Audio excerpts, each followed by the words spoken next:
Hello, everyone. Welcome to 2D Board Gamers. My name is Dave, And I'm Dirk. and today we're going to take a look at our fourth hero from the Agents of S.H.I.E.L.D. wave. This is Silk. So Silk came out with Black Panther Shuri. So let's take a look at some Silk cards. All right. So on her alter ego side, she is Cindy Moon. She has a hand size of 6, 10 hit points. She has a recovery of 3. She is a genius. And she's got a note here. If there are 4 or more tucked cards here, you can discard all but 4 of those cards. And we'll get to those in a little bit here. But as an action, you can discard a card that's tucked under her to draw 2 cards. Limit 1 time per round. Okay. Then her hero side, she's a 1/2/3. She's a web warrior. If there are more than 4 tuck cards here, discard all but 4 of those cards. So yeah, it's the same. Silk Sense response. After you defeat a minion or a side scheme or resolve a treachery card, you can tuck that card under here from the encounter discard pile.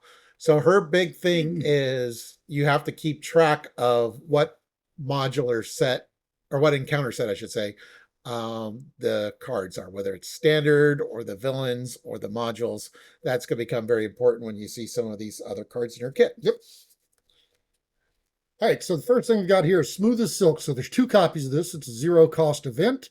As a hero action, you can choose an enemy or scheme in play. You discard cards from the top of the encounter deck until you discard a card that is from the same encounter set as the chosen card that's discarded, and then tuck the discarded card under Silk. Okay. Then we got Swinging Silk Kick. We got 3 copies, cost 3. Aerial attack superpower. Hero action attack deals 7 damage to an enemy. You may discard a card tucked under Silk from the same encounter set as the enemy. If you do, this attack deals 2 additional damage and gains overkill. Now, the important thing is the card that you discard has to match the minions encounter set in case it's different than the villains, because that's the target of the attack. Well, if you're attacking a minion. Well, to get the overkill. Yeah. Yes.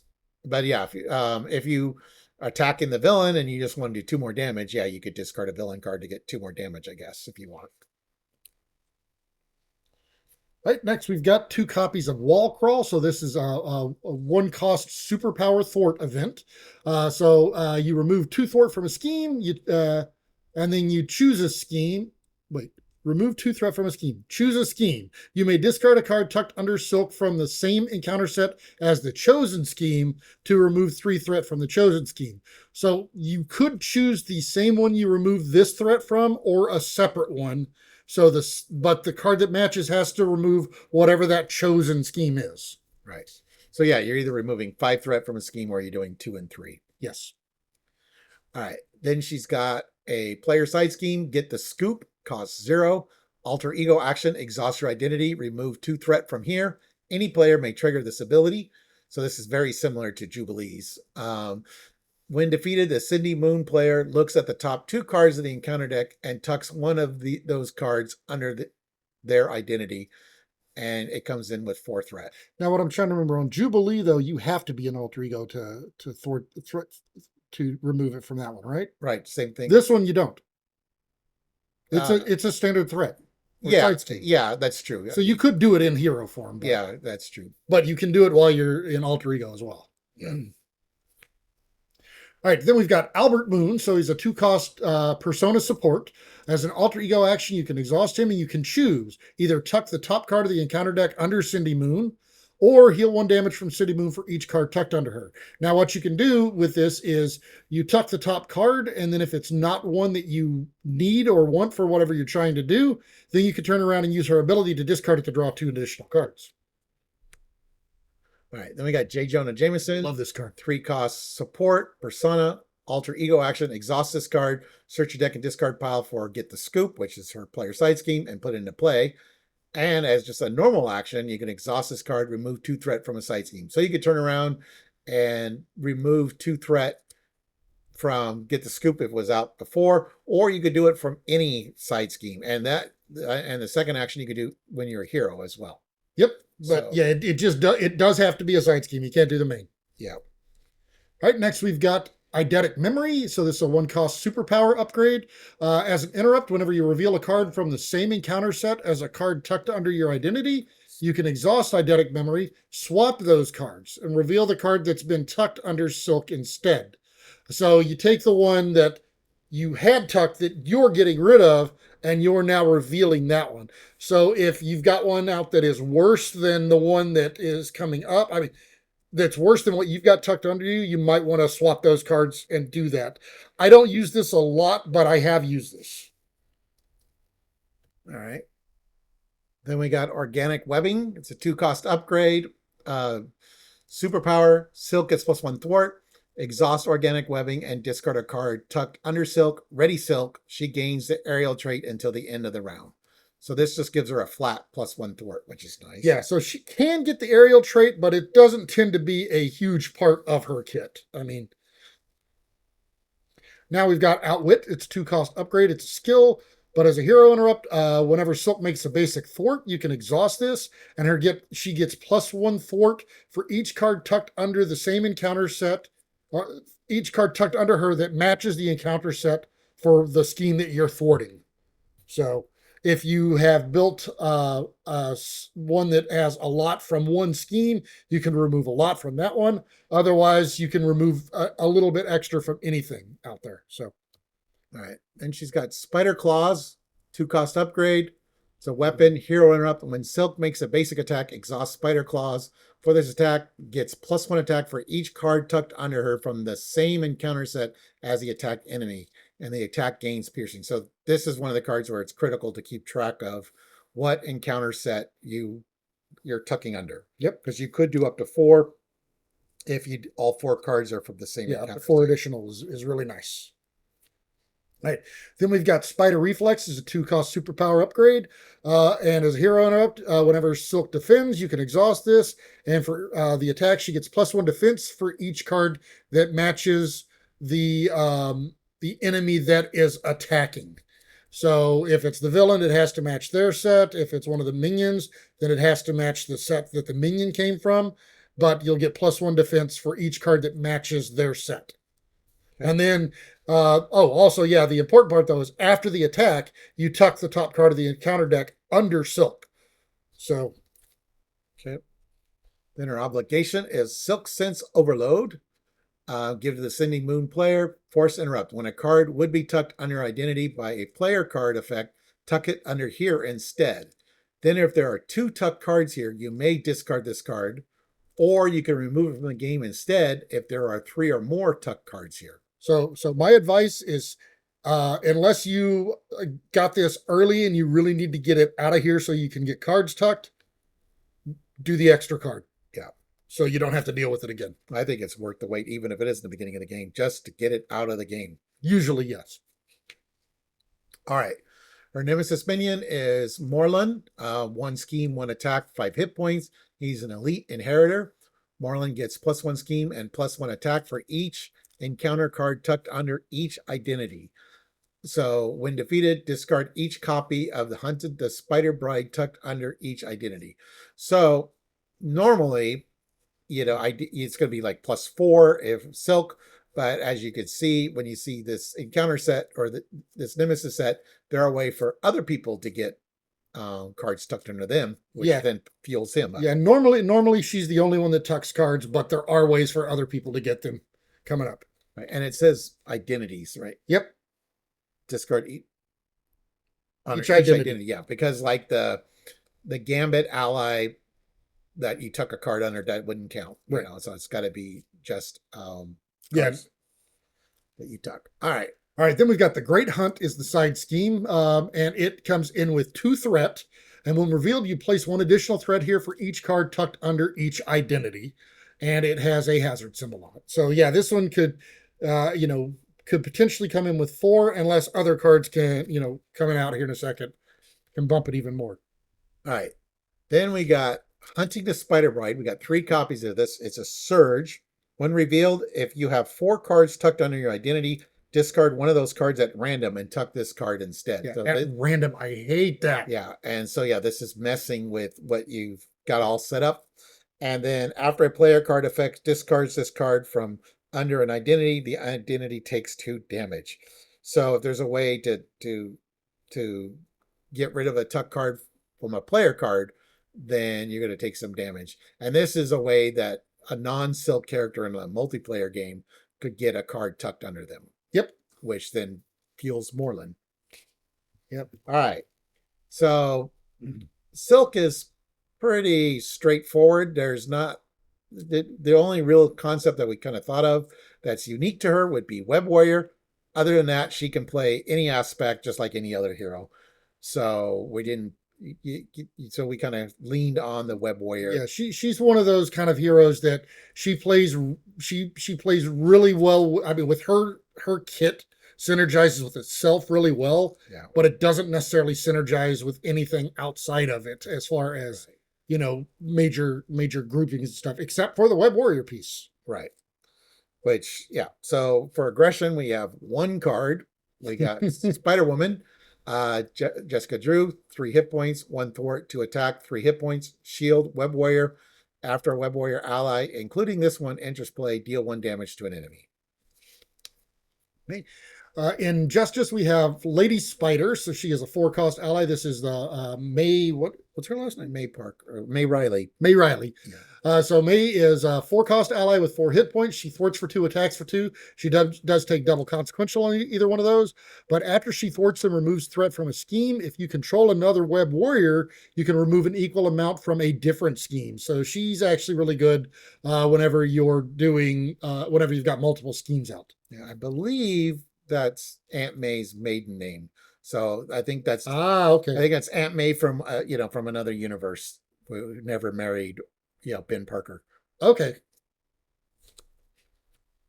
All right. Then we got Spider-Man India Javier. I can't read the name; it's too small, and I probably couldn't pronounce it properly. Cost 3, 1 thwart, 1 attack, 3 hit points. He's a Web Warrior. After Spider-Man enters play, remove 1 threat from a scheme for each Web Warrior card you control, including himself. Okay. Then we've got the Peter Parker Spider-Man Injustice.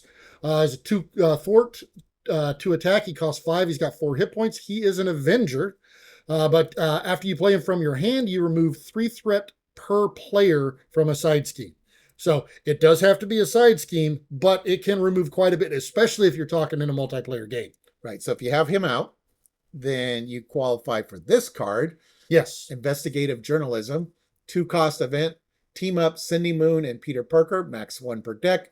Alter Ego Interrupt. When an enemy would scheme, cancel that activation and confuse that enemy. So you've got that Peter Parker Spider-Man, or we got this one.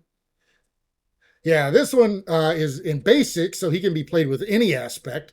He costs 3, and he's got 3 hit points. He thwarts for 2, and he attacks for 2.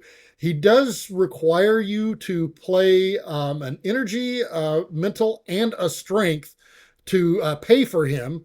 But after he attacks or thwarts, you can choose another Web Warrior character and ready that character. But there are ways to get around those payment requirements, which I'm pretty sure we've got that. Do we have that covered? Nope, we didn't cover that. Go get it if you want. I'll go get that. All right. Then we got Spider-Woman Jessica Drew, 3-cost ally, 1 thwart, 2 attack, 2 consequential on the attack. Shield Web Warrior. She's got 3 hit points. Reduce the cost to pay Spider-Woman by 1 for each confused enemy in play. Then we got Generation X. It's a 0-cost player side scheme. Victory 0. Each X-Men character gets +1 thwart while making a basic thwart against this scheme. So that part doesn't help unless you have some X-Men allies in your deck or you're multi-playing with an X-Men hero. When defeated, each player may search their deck and discard pile for an identity-specific event and add it to their hand. And it comes in with 3 threat per player. So her events are just amazing. And so this is a way to get one of them back.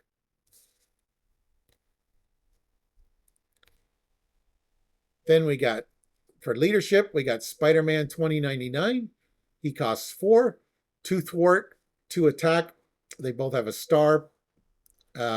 Aerial Web Warrior, 3 hit points. After Spider-Man 2099 uses a basic power, return a Web Warrior ally in play to its owner's hand. That's okay. Those work. You're going into leadership right now. Yep. So as far as ways to actually get, where'd he go? Where'd he go? Where'd he go? Where'd he go? There. This version of Spider-Man out. Two ways that you could do it in leadership, which is that we're talking about right now. One of them is make the call. So it's a zero cost event, but you could pay the printed cost of an ally in any player's discard pile to put that ally into play under your control. So you're paying the printed cost. The printed cost is only 3. This is a requirement. It's not actually part of the printed cost. You're putting them into play. You're not playing them. So this works without, so you just pay 3 of any resource. You can do that. That's one way to do it. We also have call for backup. So this is a 1-cost player side scheme. Victory 0 comes in with 3 threat per player, but when defeated, each player may search their deck and discard pile for an ally and put them into play. So that's also another way to do it. All right. And then for protection, we got Scarlet Spider. This is the Ben Reilly version. Cost 3, 1 thwart, 1 attack. Both have 2 consequential, 5 hit points. He's a web warrior. When another web warrior character would take any amount of damage, Scarlet Spider takes that damage instead. Okay, then we've got Spider Bite here. So she is a 3-cost ally, web warrior with 2 hit points, thwarts for 2, attacks for 1, but you can reduce the cost to play her by 1 for each tech card you control. And since you're playing protection, it's very easy to get enough tech cards in there to make her free. Yeah. All right. Then we got Spider-Man Miles Morales version. Costs 4, 1 thwart, 2 attack, 3 hit points. He's a web warrior. After you play Spider-Man from your hand, stun and confuse an enemy if you control at least 3 web warrior cards. Okay, then we've got Spider-Man Noir. So he's a 3-cost ally. He's a web warrior with 3 hit points. He thwarts for X. He attacks for X. X is equal to the number of face-down cards attached to Spider-Man Noir. And as a response, after you resolve a treachery, if you control another web warrior card, you can attach that treachery face down here to a maximum of 3. So, of course, you're going to want to fill up Silk first. But if you've got ones that either belong to one of the modules that you're not as interested in for her, you can always put it under him to do that. Yeah, this is a great way for like the standard cards because you don't care about that so much because so you could put Shadow of the Past and both advances in or something, and the unfortunate thing is that means Shadow of the Past is resolved against you because it does have to resolve before you can tuck it under him. But if it resolves against you, let's try not to let it resolve against anybody else for a little while. So it's after it's just resolved. Oh, no, after you resolve a treachery, you have to actually resolve it. So I mean, hopefully Shadows of the Past doesn't resolve against you, but you can get it out of the game, at least for a little while. All right, then we've got Spider-Man UK. So this is the Billy Braddock version, 3 hit points. 5 hit points, costs 3. He thwarts for 1, attacks for 2, and takes double consequential. But whenever he defends against an attack, you deal damage to the attacking enemy equal to the number of web warrior cards you control. So especially if you're building web warrior heavy, I definitely like to include him, because he can do some damage just by blocking. All right. And then for basic, we got Ghost Spider here. She costs 3, 1 thwart, 2 attack, 3 hit points. She's a web warrior. Play only if you control a web warrior card. Interrupt. When Ghost Spider leaves play, search your deck for an identity-specific event and add it to your hand. Okay. Then we've got Madam Web. So she's a 3-cost web warrior with 2 hit points. She thwarts for 2, attacks for 1. But after she enters play, you look at the top X cards of the encounter deck, where X is the number of web warrior cards you control. Again, pays off for having more. And you may discard 1 card looked at this way and put the rest back in any order. That's the part I really like about her, is then you can take and turn around and rearrange the deck. So, all right, then we got Scarlet Spider. This is the Kane version. Costs 4. 1 thwart, 2 attack, 4 hit points. He's a web warrior. Play only if you control a web warrior card. When you would reveal an encounter card, name a card type, then look at the card. If that card is of the name type, deal 1 damage to Scarlet Spider and draw a card. Then we've got SPDR. She costs 2. 2 thwart, 2 consequential, 1 attack, 1 consequential, 2 hit points. She's a web warrior. Play only if you control a web warrior card. Adds SPDR to your hand if she was defeated by taking excess consequential damage. All right. Then we've got Spider Ham. So Spider Ham is a 3-cost ally. He's a Web Warrior cartoon with 3 hit points. Whoops. He thwarts for 2. He attacks for 2. You do have to be a Web Warrior to play him, but as a forced response, after he attacks or thwarts, discard the top card of the encounter deck, and for each boost icon discarded this way, you deal 1 damage to Spider Ham. So, since he doesn't take consequential normally, if you have a way to know what that top card is, like say Falcon is a great person to be playing with, you can actually bring him out and he can stay out for quite a while. So you just save until you know whenever he's not going to take damage. Okay. Then we got Spider-Man. This is the Hobby Brown version. Spider-Punk! It costs 3, 2 thwart, 2 consequential, 1 attack, 3 hit points. It's a Web Warrior. Play only if you control a Web Warrior card. Interrupt. When Spider-Man leaves play, discard the top 3 cards of the encounter deck. Deal damage to the villain equal to the number of boost icons discarded this way. See? That's why you get Falcon on your team. That way you can play him, use him whenever it's a low cost, and then use him whenever it's high. Okay. All right, next we've got the Otto Octavius version of Spider-Man. He is a 2-cost ally with 2 hit points. He's a Web Warrior. He thwarts for 1, attacks for 2 with double consequential. You do have to be a Web Warrior to play him, but or you have to control a Web Warrior, I guess. After you play Spider-Man from your hand, you can ready an upgrade you control, and if it has the tech trait, you get to draw a card. So he's really good, actually, if you're playing like Protection, to where you have the additional techs in the deck probably already. All right. Then we got Across the Spider-Verse. It costs 2, max 1 per deck. Exhaust a Web Warrior card you control. Search your discard pile for a Web Warrior ally and put it into play. Then choose a player. That player may spend 3 resources of any type to repeat this ability. And of course, since you're putting it into play, that's another way that you can play him without the requirements. Right, then we've got Superpower Training. So this is a 1-cost side scheme, player side scheme. Comes in with 3 threat per player, but whenever it's defeated, each player may search their deck and discard pile for an identity-specific upgrade and put it into play. And 3 threat per player. I said that. Did you? Yes, I did. Okay. I did. But it's very important because Silk's got several upgrades in her kit, and they're really good. So yes, you want to make sure you get them out.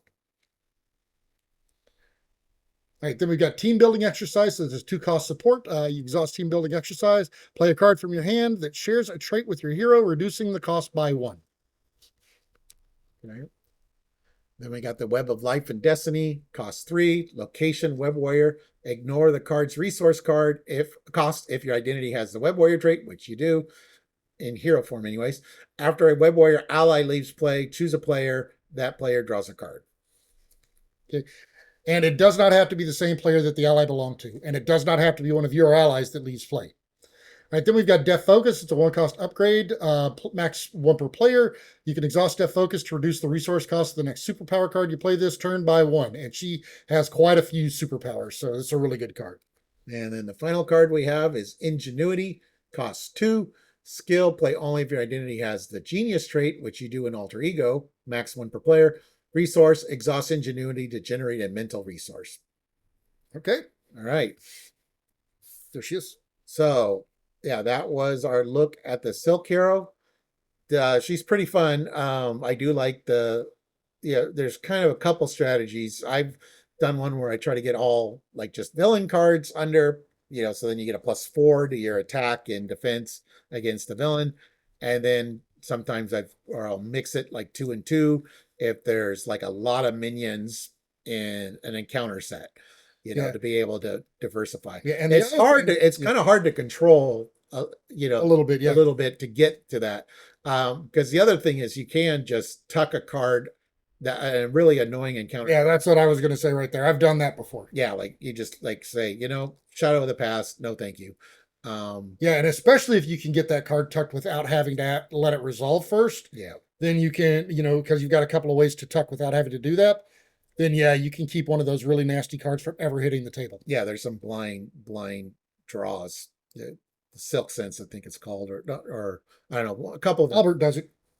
Yeah, and then there's like her. Yeah, it's the Smoothest Silk. Smoothest Silk. Yeah, so that's another way to grab the top card off. Yeah, those are a little bit more luck, but you can get some really good cards to just keep buried under her. Yeah. But if you team up with Falcon, you can kind of control that too. Yep. So there's that. Yeah. P.S. We like Falcon with her, if you can't tell. I just like Falcon with a lot of Yeah. heroes. He's, being able to see the encounter deck is just really nice. All right. Well, anyways, thank you for watching, everyone. Please like and subscribe. And you want to see more content by us, go ahead and hit that notification bell down there, and you'll get alerts whenever we post new videos. All right, see you.